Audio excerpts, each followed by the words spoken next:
මම අද ඔයාලට පැහැදිලි කරන්න යන්නේ VRE සිස්ටම් එකක ඉන්ඩෝ කීයක් තියෙනවද කියලා පරීක්ෂා කරගන්න ආකාරය.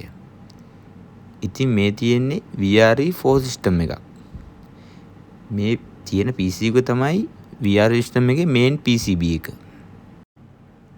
මේ තියෙන්නේ 7 segment display එක. ඒකේ තියෙනවා mood, set, return කියලා බටන් 3ක්. ඒක තව විදිහකට කිව්වොත් එහෙම අපිට කියන්න පුළුවන් BS1, BS2, BS3 යනුවෙන්. මුලින්ම අපි BS1 බටන් එක ඔබන්න ඕනේ.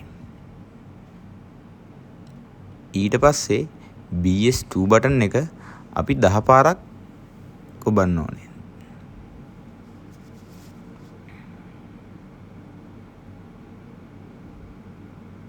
ඊට පස්සේ BS3 එකේ බුවට පස්සේ අපිට එනවා ඉන්ඩෝ කීයක් තියෙනවද කියලා මේ සිස්ටම් එකේ. ඉතින් මේ සිස්ටම් එකේ ඉන්ඩෝ 4යි තියෙන්නේ. ඊට පස්සේ අපි රිටර්න් බටන් එක ගිහුවාම ආයි සිස්ටම් එක back to normal වෙනවා.